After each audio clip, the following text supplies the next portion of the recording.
he, trying to find joy in all of this, paying off everyone this gold, which is illusion, by the way, backed by thing on illusion. And there's nothing, no place, it initially sounds to be just a sort of bystander, just kind of looks at things. And then there's this active participant, illusion, okay, he was like a monster.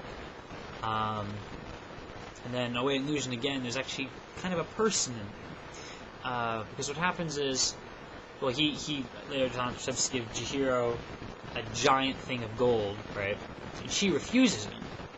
Which first of all sends him off, because this is the only thing he's got so far. This is all he's figured out, is to give people gold, and he'll get this tiny bit of, like, attention, which is sort of connected to friendship and love and all of that, which is what he really wants, right? So, Chihiro refuses that, and furthermore, she refuses that because there's someone else she cares for more. She has to go and save Haku. I don't know how aware No Face necessarily was of Haku's predicament at the time, but nevertheless, you know, he knows Chihiro is sincere. He's seen friendship between Chihiro and Haku, and so to have her refuse him makes him extremely upset. He eats 2 more people, again out of frustration. Everyone freaks out, which makes him more frustrated and angry, because now they all perceive him as a monster, and he's not going to get any love that way. And he demands to see Sen, Chihiro, that is, because he wants what she's got. You know? Chihiro even really gets this until a little bit later. When she goes and talks to No Face again, he says, you know, try some of this. I'm not giving it to anyone else. You know, thinking maybe if he treats her exclusively, then he can win her friendship. That doesn't work. And what do you want? I'll give it to you. I'll buy this off of you. You know, you have some gold. Have some of this food here. Have some, you know. And he doesn't get it. And he was specifically saying in that scene, you know, I'm lonely. And almost comes close to just eating Chihiro, because that's the only thing he could think of. And Chihiro throws, I don't even know what that's called. Like, apparently it looks edible to the Japanese audience, because she tries to take a bite of it. I'm not exactly sure what that is. Whatever it is, it's the medicine thing from the river spirit. And she throws it into his mouth, which apparently has this great healing, purging effect. And the first thing he's doing purging is to get rid of all the baggage within him of, well, first of all, the people that he's swallowed. And by doing that, it may eventually have a calming effect. Of course, in the immediate sense, he's just very angry. Being that he's, you know, regurgitating all stuff. Chases Chihiro down through the thing, eventually starts kind of running out of energy, and starts going back to a normal thing. And Chihiro's sort of figuring this out, and she calls him over. She says, I think being in the bathhouse makes him crazy. I remember first seeing that and not quite being sure what she meant, but now I realize he's crazy over the fact that no one will really love him. All they want is gold, and he just gives gold, and that's... And the gold, it turns out, is just dirt. Because the people who are just being greedy, they don't get anything for it. They didn't give anything in terms of friendship. They don't get anything. I love how the gold transforms later on.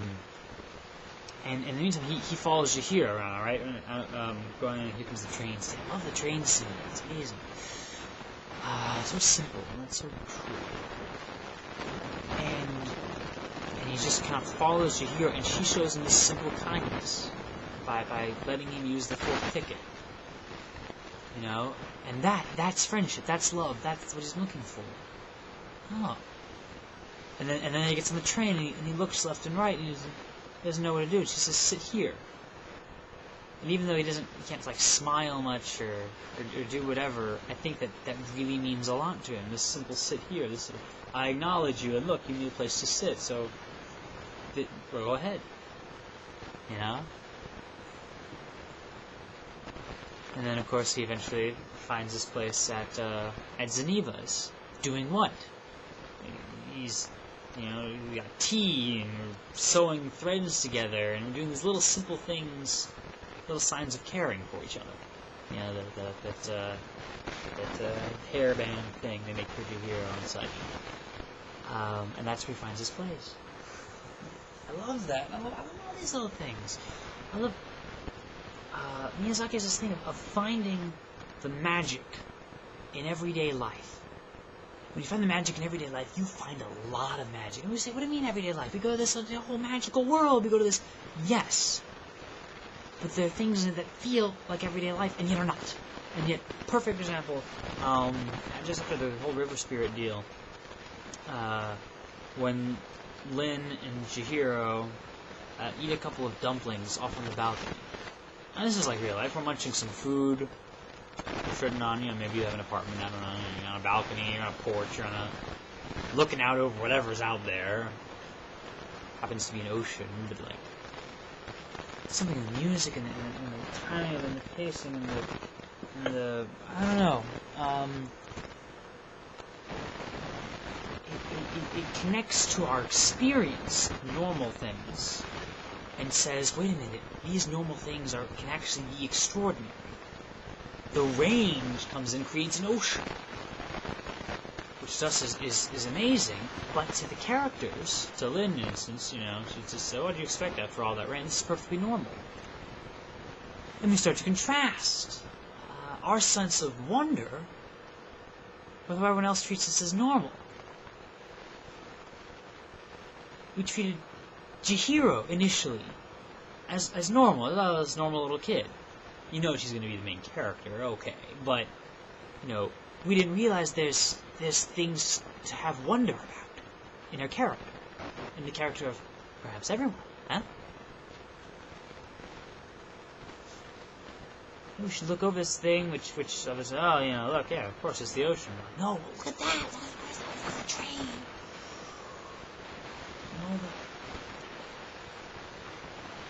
The train. What's the train mean? Movement, change. We shouldn't assign symbols too quickly or anything.